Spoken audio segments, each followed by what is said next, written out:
Hi hello friends, welcome back to our channel explore with Keerthu. இன்றைக்கி நம்ம பன்னீர் butter masala எப்படி பண்ணுறது அப்படிங்கிற ரெசிபி வீடியோ தான் பார்க்க போகிறோம். ஏற்கனவே இதுக்கு முன்னாடி நம்ம பாலக் பன்னீர் எப்படி பண்ணுறது அப்படின்ட்டு போட்டிருக்கோம். ஸோ அந்த வீடியோவை நீங்கள் இன்னும் பார்க்கல அப்படின்னா கண்டிப்பாக அதை செக் அவுட் பண்ணிடுங்க. அது ரொம்பவே சூப்பராக இருக்கும். ஸோ இன்றைக்கி நம்ம ஹோட்டலில் செய்கிற மாதிரி அதே ரிச்சாக க்ரீமியான ஒரு சூப்பரான டேஸ்ட்டில் பன்னீர் பட்டர் மசாலா எப்படி பண்ணுறதுன்னு தான் பார்க்க போகிறோம். இது நான்கு சப்பாத்திக்கு, பரோட்டாக்கு, பூரிக்கு, அப்புறம் தோசைக்கு, இட்லிக்கு, இது எல்லாத்துக்குமே ஒயிட் ரைஸு கூட ரொம்பவே சூப்பராக இருக்கும். ஸோ இது எப்படி பண்ணுறது அப்படிங்கிறத பார்க்குறதுக்கு முன்னாடி நீங்கள் இன்னும் நம்ம சேனலை சப்ஸ்கிரைப் பண்ணலன்னா கீழே இருக்க சப்ஸ்கிரைப் பட்டன் அமுக்கி பக்கத்துலேயே ஒரு பெல் ஐக்கான் இருக்கும், அதையும் டேப் பண்ணிங்க அப்படின்னா அதில் 3 ஆப்ஷன் கேட்கும். அதில் ஆல் அப்படிங்கிற ஆப்ஷனை செலக்ட் பண்ணி வச்சுக்கோங்க. ஸோ தட் நான் எப்பப்பெல்லாம் வீடியோஸ் போடுறேனோ அப்பப்பெல்லாம் உங்களுக்கு ஒரு நோட்டிஃபிகேஷன் வந்துடும்.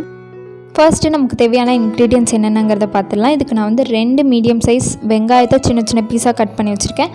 கூடிய 4 தக்காளியை சின்ன சின்ன பீஸாக கட் பண்ணியிருக்கேன். கூட 4 பல்லு பூண்டு, ஒரு துண்டு இஞ்சியை வச்சுருக்கேன். ஃபர்ஸ்ட்டு நம்ம ஸ்டவ் ஆன் பண்ணிவிட்டு ஒரு எம்டி கடாயை நல்லா ஹீட் பண்ணிக்கலாம். ஹீட் பண்ணதுக்கப்புறமா கரெக்டாக 1 ஸ்பூன் அளவு பட்டர் ஆட் பண்ணிக்கிறேன். பட்டர் நல்லா மெல்ட் ஆனதுக்கப்புறம் நம்ம எடுத்து வச்சுருக்க வெங்காயத்தை நல்லா வதக்கிடலாம். கூடயே பூண்டு அப்புறம் இஞ்சி இது ரெண்டுத்தையும் சேர்த்து நல்லா வதக்கிடலாம். இது நல்லா வதங்கினதுக்கப்புறம் இந்த மாதிரி நல்லா வளவலன்னு இருக்கும். இப்போ இதை ஒரு எம்டி மிக்ஸி ஜாருக்கு நம்ம ட்ரான்ஸ்ஃபர் பண்ணிடலாம். நெக்ஸ்ட்டு அதே கடாயில் கரெக்டாக 1 ஸ்பூன் அளவு பட்டர் ஆட் பண்ணிவிட்டு நெக்ஸ்ட்டு நம்ம கட் பண்ணி வச்சுருக்க தக்காளியும் இந்த மாதிரி நல்லா வதக்கி எடுத்துக்கலாம்.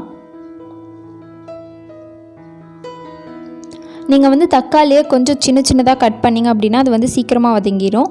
நான் கொஞ்சம் ரேண்டமாக கொஞ்சம் பெருசாக கட் பண்ணியிருக்கிறதுனால கொஞ்சம் லேட்டாக வதங்கும். ஒரு 5 நிமிஷம் வரைக்கும் நல்லா வதங்கினதுக்கப்புறமா இப்போ அதே மிக்சியில் இதையும் ட்ரான்ஸ்ஃபர் பண்ணிக்கலாம்.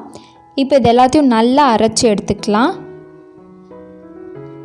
நெக்ஸ்ட்டு ஒரு எம்டி கடாயில் கரெக்டாக 4 ஸ்பூன் அளவு பட்டர் ஆட் பண்ணிக்கிறேன். பட்டர் ஆட் பண்ணிவிட்டு பட்டர் நல்லா மெல்ட் ஆனதுக்கப்புறமா கூடியே கரெக்டாக ஒரு பிரிஞ்சி இலையை நான் இந்த மாதிரி சின்ன சின்ன பீஸாக கட் பண்ணியிருக்கேன். கூடிய 1 பட்டை, 2 ஏலக்காய் இது எல்லாத்தையும் சேர்த்து இது கூடிய நம்ம அரைச்சி வச்சுருக்க இந்த மிக்சரையும் சேர்த்துட்டு கொஞ்சோண்டு தண்ணி ஊற்றிக்கோங்க. கூட ஒரு 1/2 ஸ்பூன் அளவு சுகர் ஆட் பண்ணிக்கிறேன். அப்போ தான் தக்காளி நம்ம நிறைய சேர்த்துருக்கோம், அதனால புளிக்க ஆரம்பிச்சிரும். அந்த புளிப்பை கண்ட்ரோல் பண்ணுறதுக்காக நம்ம சுகர் ஆட் பண்ணுறோம். அடுத்து தேவையான அளவு உப்பு ஆட் பண்ணிக்கோங்க. அடுத்து நான் கரெக்டாக 1/2 ஸ்பூன் அளவு ரெட் சில்லி பவுடர் ஆட் பண்ணிக்கிறேன். நீங்கள் காரம் நிறையா சேர்ப்பீங்க அப்படின்னா ஒரு 3/4 ஸ்பூன் அளவு ஆட் பண்ணிக்கோங்க. அடுத்து ஒரு 2 பிஞ்ச் அளவு மஞ்சள் ஆட் பண்ணிக்கிறேன். கூடியே கரெக்டாக 1 ஸ்பூன் அளவு கரம் மசாலா பவுடர் ஆட் பண்ணிக்கிறேன்.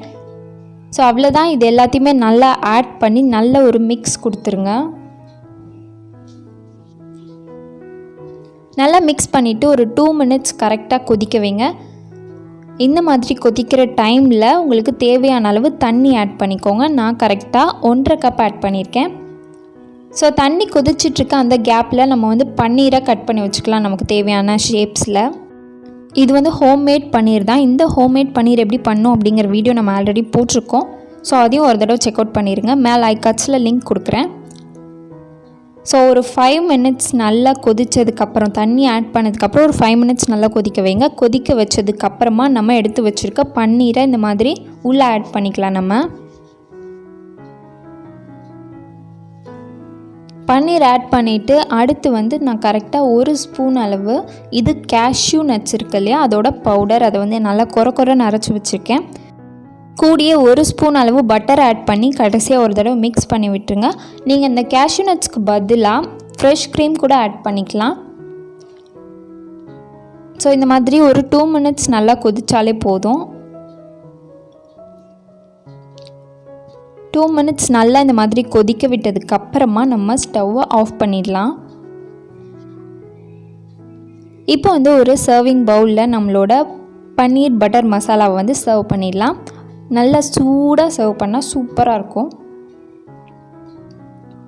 ஸோ இதில் நம்ம கேஷ்யூ நட்ஸ் போட்டிருக்கிறதுனால ரொம்பவே ரிச்சான ஒரு டேஸ்ட் கொடுக்கும். இது நான் மேலேயும் கொஞ்சோண்டு கார்னிஷிங் பண்ணிக்கிறேன். இந்த அரைச்சி வச்சுருக்க கேஷ்யூ நட்ஸை கூடியே கொஞ்சோண்டு பட்டரும் ஆட் பண்ணி நம்ம இந்த பன்னீர் பட்டர் மசாலாவை முடிச்சுக்கலாம்.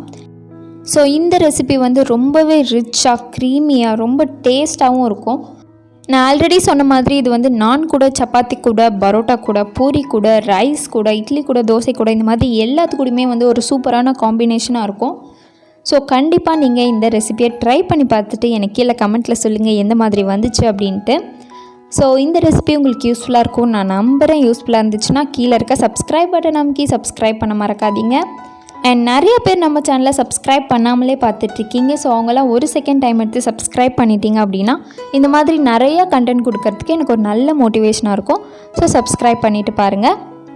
ஸோ அவ்வளோதான் இந்த வீடியோவை இதோட முடிச்சுக்கலாம். நம்ம நெக்ஸ்ட் வீடியோவில் பார்க்கலாம். பாய்.